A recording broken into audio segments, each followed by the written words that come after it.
Morning student. आज हम लोग जानेंगे लवण के प्रकार। तो आप सभी जानते हैं कि लवण अम्ल और क्षार से मिलकर बने होते हैं। इन लवण को 5 वर्गों में विभाजित किया गया है, 5 भागों में। पहला है सामान्य लवण या नॉर्मल सॉल्ट। अब इसकी परिभाषा क्या है, सामान्य लवण की पहचान क्या है, तो जानते हैं सामान्य लवण क्या होते हैं। तो जब अम्ल का हाइड्रोजन परमाणु क्षार के धातु परमाणु द्वारा विस्थापित होने के बाद जो लवण बनाता है उसे हम कहते हैं सामान्य लवण या नॉर्मल सॉल्ट। जैसे यह अम्ल है हाइड्रोक्लोरिक अम्ल, तो इसमें यह विस्थापनीय हाइड्रोजन परमाणु है। अगर यह किसी क्षार के धातु परमाणु द्वारा विस्थापित हो जाए, जैसे कोई क्षार ले लें सोडियम हाइड्रोक्साइड, तो इसमें मिला देंगे तो क्या करेगा कि हाइड्रोजन को हटा देगा, सोडियम जगह ले लेगा, ये बनेगा सोडियम क्लोराइड प्लस H2O।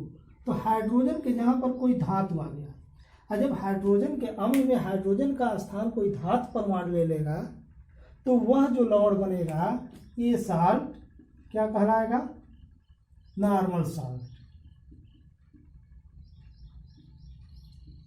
तो नॉर्मल सॉल्ट आप देख रहे हैं कि sodium chloride, potassium chloride, copper sulphate, potassium sulphate, sodium phosphate है।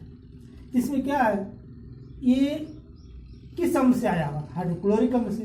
तो H को कौन हटाया, धातु। यहाँ के आया है हाइड्रोजन को हटाकर, यहाँ हाइड्रोजन को हटाकर कॉपर आया है। ये कौन सा अम्ल था, सल्फ्यूरिक अम्ल था, उसका हाइड्रोजन किसने हटाया, कॉपर ने, तो कॉपर सल्फेट बन गया। तो इस प्रकार हम देख रहे हैं कि अम्ल के हाइड्रोजन का किसी धातु परमाणु द्वारा जब विस्थापन होने के फलस्वरूप जो लवण बनता है उसे हम कहते हैं सामान्य लवण। तो इसको समझने के लिए हम अम्ल और क्षार की क्रिया कराएंगे और लवण बनाएंगे हाइड्रोजन को विस्थापित करके। कोई भी अम्ल ले लेंगे, जैसे H2SO4 है, HCl है, HNO3 है। अब इसमें के हाइड्रोजन को हमको हटा देना है धातु परमाणु द्वारा। धातु परमाणु मतलब जैसे sodium ion, potassium, calcium ion, magnesium ion. ये जो धातु आयन है कहाँ है, क्षार में, जैसे NaOH या कैल्शियम हाइड्रोक्साइड या मैग्नीशियम हाइड्रोक्साइड। अगर इनकी क्रिया करा दें तो क्या बनाएगा, हाइड्रोजन को हटा देगा। यहाँ 2 हाइड्रोजन है तो 2H लगेगा, 2 से गुणा कर देंगे तो यह हो जाएगा Na2SO4 प्लस 2H2, ये हो जाएगा। यहाँ पर 2OH है तो यहाँ 2 कर देंगे तो यह बन जाएगा CaCl2 प्लस 2H2।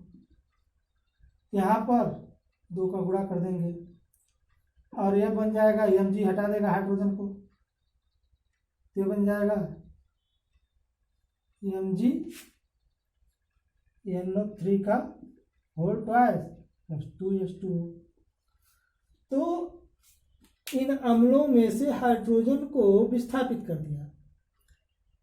यहाँ हाइड्रोजन 2 है, 2 धनायन देगा तो सोडियम 2 चाहिए, क्योंकि सोडियम पर 1 धनायन होता है तो यह आसानी से विस्थापित कर देगा।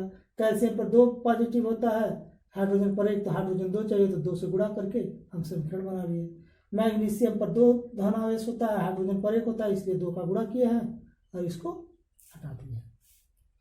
इस प्रकार अम्ल की जो हाइड्रोजन परमाणु है अम्ल से, वह किसी धातु द्वारा विस्थापित होने के बाद क्या बना है, सामान्य लवण। अब हम जानेंगे अम्लीय लवण। अम्लीय लवण क्या होते हैं, तो अम्लीय लवण वे लवण हैं जब अम्ल का हाइड्रोजन परमाणु आंशिक रूप से विस्थापित होता है किसी धातु द्वारा, तो अम्लीय लवण बनता है। जैसे ये सल्फ्यूरिक अम्ल है या कार्बोनिक अम्ल है, हाइड्रोजन परमाणु की संख्या यहाँ 1 से अधिक होनी चाहिए अम्लों में। तो अब इसमें 2 है, अब यह किसी क्षार से क्रिया करेगा तो दोनों हाइड्रोजन नहीं निकलेगा, इसमें से 1 हाइड्रोजन निकलेगा, 1 रह जाएगा। जैसे यहाँ या NaOH से क्रिया किया या यह NaOH से क्रिया किया, सोडियम हाइड्रोक्साइड से। तो अब यह पूरा हाइड्रोजन अगर सोडियम द्वारा हट जाता तब तो सामान्य लवण बन जाता, पूरा हट जाता तो। लेकिन अब इसमें से पूरा नहीं हटेगा, एक हटेगा, एक रह जाएगा, तो यह बन जाएगा सोडियम, एक रह जाएगा पाई सल्फेट, और एक OH के साथ चला जाएगा तो H2O बना लेगा। उसी तरह से इसमें हम देखें यह केवल एक हाइड्रोजन को हटाएगा सोडियम, तो यह क्या करेगा, सोडियम बाई कार्बोनेट बन जाएगा, और एक OH के साथ चला जाएगा तो H2O बना लेगा। तो इस अम्ल का केवल एक हाइड्रोजन सोडियम द्वारा हटा, इस अम्ल का एक हाइड्रोजन सोडियम द्वारा विस्थापित हुआ। तो इस प्रकार जो लवण बन रहे हैं वे बनेंगे अम्लीय लवण। ये अम्लीय लवण क्यों है? क्योंकि इसमें हाइड्रोजन आयन उपस्थित है। विलयन में घोलने पर यह हाइड्रोजन आयन देगा, इसलिए यह अम्लीय लवण है। अब हम जानेंगे क्षारकीय लवण। क्षारकीय लवण क्या होता है? तो क्षारकीय लवण वे लवण है जिनमें एक या एक से अधिक OH आयन उपस्थित होते हैं। तो आप देख सकते हैं जिंक हाइड्रोक्सी क्लोराइड, इसमें विस्थापनी OH है आयन, तो यह जलीय विलयन में घुलने पर OH आयन देगा। इसी प्रकार मैग्नीशियम हाइड्रोक्सी क्लोराइड है, तो यह भी OH आयन रखा है। लेड हाइड्रोक्सी नाइट्रेट, ये भी OH आयन रखा है अपने पास। इन अणुओं में एक कम से कम एक OH आयन उपस्थित है, OH समूह उपस्थित है, तो इसलिए यह क्या हुआ, क्षारकीय लवण। अब हम द्विक लवण के बारे में जानेंगे। द्विक लवण क्या है? द्विक मतलब दो, तो दो लवण का नाम स्पष्ट कर रहा है। तो इसमें क्या होता है, दो सामान्य लवण अणुभार के अनुपात में जब किसी जल में घोलकर गर्म करके उस विलयन को ठंडा किया जाता है तो उनके क्रिस्टल बन जाते हैं और वह एक ठोस के रूप में पृथक हो जाता है। तो इस प्रकार जो नया ठोस बनेगा वह द्विक लवण कहलाएगा। तो द्विक लवण के लिए हम एक एग्जाम्पल लेते हैं, जैसे फेरस सल्फेट। यहाँ देखें यह सामान्य लवण है, इसमें हाइड्रोजन नहीं है, OH नहीं है, तो यह सामान्य हो गया फेरस सल्फेट। और पोटेशियम सल्फेट, यहाँ अमोनियम सल्फेट ले लेते हैं, अमोनियम सल्फेट। ये दो अलग अलग लवण हैं। इन दोनों को बराबर अनुपात में मिलाकर जल में घोलकर विलयन को गर्म करके ठंडा करने पर, क्रिस्टलन करने पर एक ठोस प्राप्त होता है जिसे हम द्विक लवण कहेंगे। और उस ठोस में ये दोनों लवण एक दूसरे से बंध जाते हैं।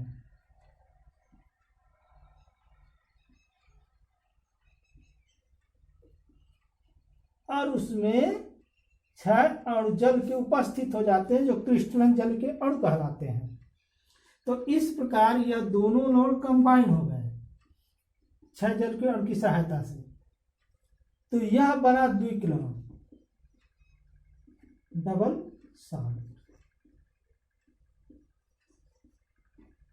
इसका अस्तित्व केवल ठोस अवस्था में होता है। जब ये विलयन में जैसे ही जाएगा ये अपने अलग अलग लवण के रूप में हो जाएगा और इनका आयनन अलग अलग हो जाएगा। इसका अस्तित्व केवल ठोस अवस्था में। इसी प्रकार फेरस अमोनियम सल्फेट के जैसे आपका फिटकरी है पोटास एलम, तो K2SO4 पोटेशियम सल्फेट, इसको जल में घोल दिए हम, पोटेशियम सल्फेट एल्युमिनियम सल्फेट को जल में अगर घोला जाए और विलयन को गर्म करके ठंडा किया जाए तो क्रिस्टलन होंगे और उसमें 24 H2O जुड़ जाएगा तो हो जाएगा K2SO4 Al2SO4 का होल थ्राइस इंटू 24 H2O। तो यह फिटकरी भी ठोस अवस्था में ही द्विक्लोण की तरह व्यवहार करेगी। जल में घोलने पर यह पोटेशियम सल्फेट और एल्युमिनियम सल्फेट और जल के जो 24 अणु है वो भी रिमूव हो जाएंगे और वो यह अलग अलग अपना अपना गुण प्रदर्शित करेंगे।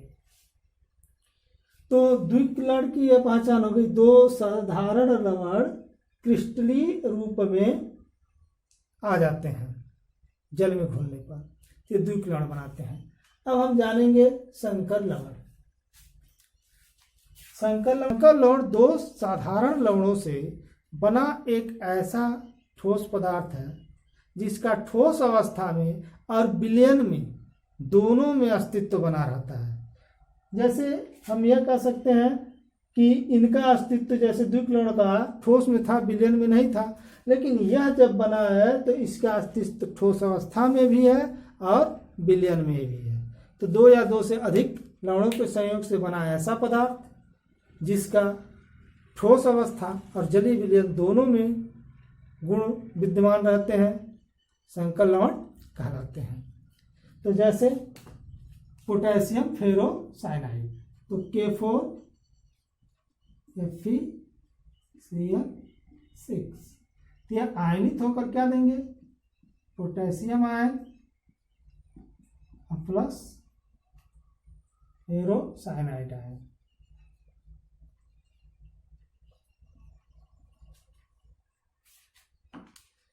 तो इस प्रकार हम देखें कि द्विक्लोण और संकर लवण के बारे में थोड़ा इसमें ध्यान देंगे। द्विक्लोण और संकर लवण में थोड़ा सा अंतर है। इसका ठोस अवस्था में अस्तित्व होता है, विलयन में नहीं, और इसका अस्तित्व दोनों अवस्था में होता है। आप इसको याद रखेंगे और इसकी पहचान अगर देखते हैं लिखने में ये भी थोड़ा अलग है। इसके जो कॉम्प्लेक्स आयन होते हैं बड़े कोष्टक में लिखे जाते हैं क्योंकि इसके अंदर दो आयन और होते हैं कॉम्प्लेक्स आयन में। तो इस प्रकार आप लोग इसको याद करें, तैयार करें और समझें। धन्यवाद।